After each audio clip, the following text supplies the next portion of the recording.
tardes, señoras diputados y señores, señoras diputadas.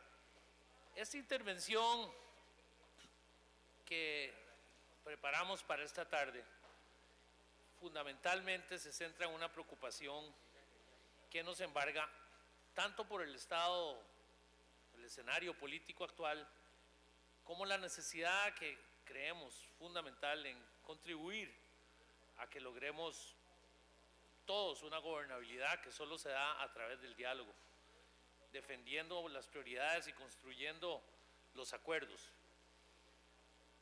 Voy a compartir con ustedes nada más algunos datos que estuvimos revisando ahora en estos días de vacaciones sobre las proyecciones que tienen las diferentes instituciones financieras internacionales sobre el posible crecimiento o no en el año 2015.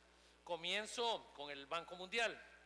En las perspectivas económicas para el 2015, y leo, dice: mientras que la actividad cobró impulso en Estados Unidos y en el Reino Unido, la recuperación ha sido inestable, como sabemos, en la zona de euro, en Europa y en Japón.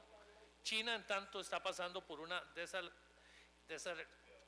desacelerando el crecimiento de una forma cuidadosa. Convergen también bajos precios de las materias primas, tasas de interés persistentemente moderadas, pero políticas monetarias crecientemente divergentes en las principales economías y un comercio mundial deprimido. La lenta recuperación mundial enfrenta riesgos significativos que inclinan la balanza desfavorablemente.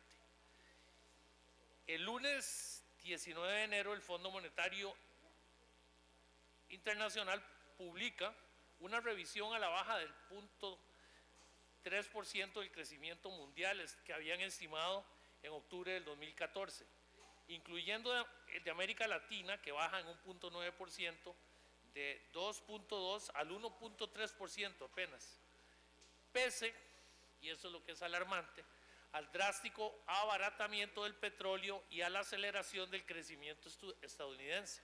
Pensaría uno, precios de petróleo más bajos, la economía de Estados Unidos creciendo, deberían tener mejores perspectivas.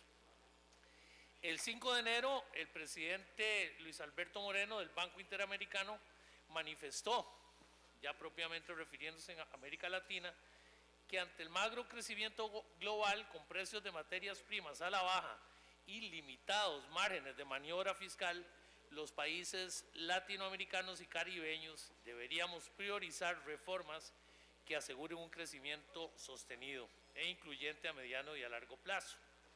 El presidente del BID detalló algunas reformas que la región necesita y algunas deberían ser válidas y creo que deberían ser parte de nuestras prioridades en el país. Profundizar la integración comercial, modernizar la infraestructura, modernización de los servicios públicos, limitado acceso a los servicios financieros, mala calidad de la educación, bajos niveles de innovación en actividades productivas, sostener la disminución de la pobreza en América Latina, algo que en Costa Rica no hemos logrado disminuir y más bien se ha aumentado, vigilar la evolución de los mercados laborales, y etcétera. Estos temas que detalla el BID convergen con muchas de las prioridades que tiene nuestro país, al mismo tiempo que estos tres grandes organismos coinciden que el escenario internacional que debemos enfrentar. En Costa Rica, bajando aquí los datos a nuestro país, el INEC nos dice que la inflación alcanzó el 5.13% durante el año 2014, mientras el aumento del ingreso de los hogares fue solo del 2% en términos nominales, lo que significa obviamente un menor poder adquisitivo para las familias costarricenses. La inflación para este año conservadoramente se estima de nuevo superior al 5%. Señor diputado, no, es que nos estaban preguntando por el quórum, pero sí hay 43 diputados. Puede continuar, señor diputado. Muchas gracias. El presidente del Banco Central de Costa Rica reconoció el pasado 22 de diciembre que el desempleo creció a un 10% en el tercer trimestre del año pasado, lo que representan aproximadamente 228,000 personas sin empleo. Según la UCAEP, 26,000 personas perdieron su empleo en los primeros 9 meses del 2014. Al mismo tiempo, el trabajo informal está en franco crecimiento, con lo que representa esto, lo negativo para trabajadores, para el fisco y para la misma seguridad social.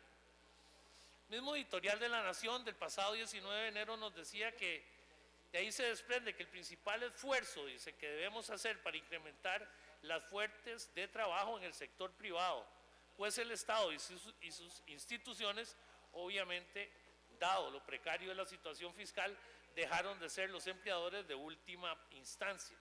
El sector privado, sin embargo, no puede generar abundantes fuentes de empleo formal por el insuficiente crecimiento económico. Igualmente, el Financiero nos habla de que de las turbulencias asociadas a los posibles cambios de la política monetaria en Estados Unidos. Eso va a afectar directamente las tasas de interés internacionales, se van a encarecer y hará más escaso el financiamiento externo del cual hemos dependido en los últimos años, llámese eurobonos. Lamentablemente, dice, el país no está preparado para enfrentar esta tormenta financiera externa. El alto nivel del déficit fiscal, la dependencia del financiamiento externo y la baja en la calificación del riesgo país aceleran los riesgos macroeconómicos. No estamos entonces blindados para enfrentar ese choque externo. Mientras tanto, el débil crecimiento económico del país, de un 3.5% estimado para el 2015, reconocemos igualmente que existe una significativa disconformidad del sector empresarial, que es el principal generador del empleo, en el cual las pequeñas y medianas empresas representan más del 97% del total de empresas. Los bajos niveles de confianza, que se convierten en un retardador de las inversiones, siguen imperando por la situación económica y las débiles señales y decisiones gubernamentales en temas asociados a mejorar la productividad y competitividad. ¿Cómo ha sido? Sí, Humberto. Sí, con mucho gusto.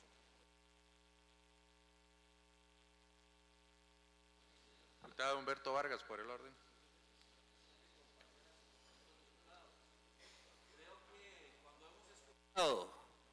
Todo lo relacionado con los capítulos de esta telenovela de Soleil y la Procuradora, y ahí los señores diputados han estado presentes para escuchar de lo que se estaba conversando.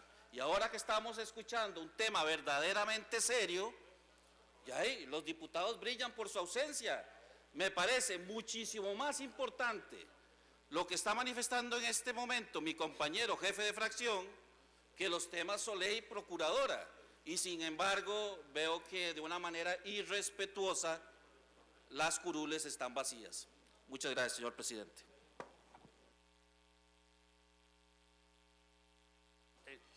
Gracias, don Humberto. Bueno, así es. Tal vez algún día podemos discutir otras cosas aquí que tenemos que resolver.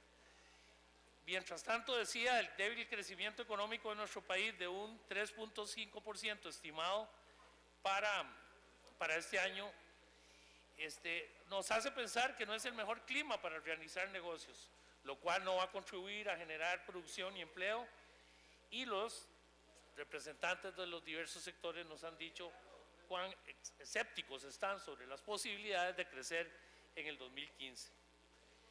Debemos reconocer que son significativos los retos para disminuir el déficit fiscal.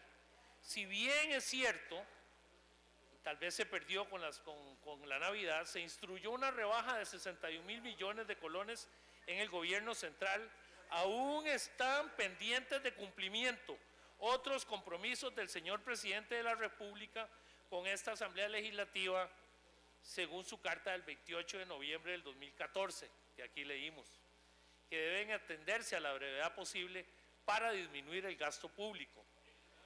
Tal como lo ha venido planteando nuestra fracción desde el año 2010 y como se evidencia en la pasada discusión del presupuesto ordinario, el control del gasto es excesivo, injustificado y superfluo debe extenderse también al sector descentralizado.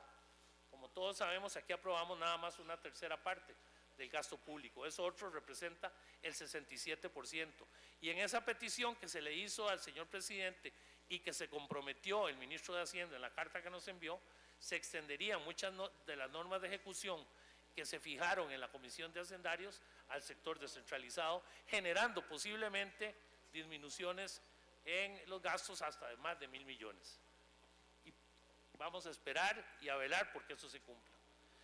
Se requiere abrir entonces dos grandes áreas de trabajo. Yo pienso que debemos exigir procesos de reorganización sectorial, de reingeniería institucional, obviamente de simplificación de trámites para buscar la eficiencia y la prestación de mejores servicios públicos a la ciudadanía. Se deben de gestar nuevas políticas públicas en materia laboral, de empleo e incentivos y mejoras para la solvencia en todos los regímenes de pensiones, dos proyectos que esta fracción ha presentado al conocimiento de esta Asamblea Legislativa. Por eso requerimos que el Estado costarricense priorice a la mayor brevedad el sector productivo de infraestructuras, en franca comunicación y en alianza con el sector privado. Necesitamos reorganizar el sector agropecuario para beneficiar a los agricultores. Necesitamos que el Ministerio de Industria y Comercio fortalezca la industria nacional, el famoso otro motor que está apagado.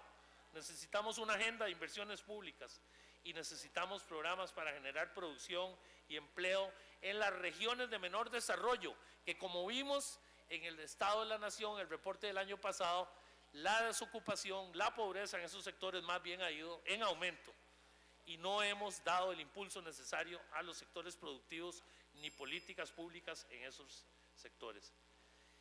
Vamos a seguir comentando esto. Yo le agradezco mucho, don Humberto. Yo creo que el panorama que el país enfrenta en estos momentos, el turbio, esos vientos políticos de enero que nos han tenido a todos aquí muy ocupados, y debe ser así por el control político que debemos exigir, pero yo creo y les digo, compañeras y compañeros diputados, nosotros tenemos una gran responsabilidad ante el país de fijar esas prioridades, de buscar cuáles son los mecanismos que permitan que a corto plazo nuestra patria no esté enfrentando situaciones que van a afectar al crecimiento, a la producción, pero fundamentalmente afectan a las personas de menores recursos.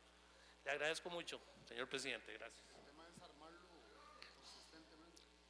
Edgardo